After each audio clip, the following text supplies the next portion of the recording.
Қазақ дәстүрлері тек қонақжайлықпен шектелмеген.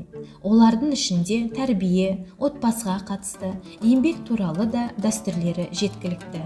Осы жолғы әңгімеге арқау болатын дәстүріміз теңсерік деп аталады.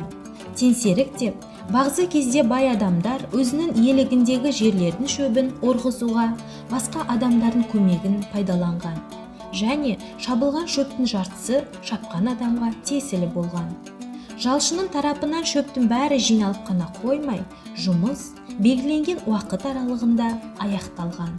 Аяғында жалшы адамға өз ақысы ретінде сол шөптің жартысын өзіне алған, немесе істелген жұмысына қарай ақы ретінде қой берілген. Яғни, теңсерік дәстүрі қазіргі еңбек келісімшартының бір түрі деп алсақ та қателеспейміз. Ата-бабаларымыз бірлесіп жұмыс істеген. Бір-біріне қолғабыс еткенде, алыс сапарға бірге шыққанда, бірге аң аулап, құс қуалағанда, бір-біріне құда түскенде, олжа бөліскенде, алым-берім жасасқанда, барлық істі, барлық нәрсені қақ ортадан бөліп, тепе-тең алуды қазақ дәстүрінде теңсерік деп атаған. Қазақта теңсерік болмай, тең достық болмайды деген сөзі бар.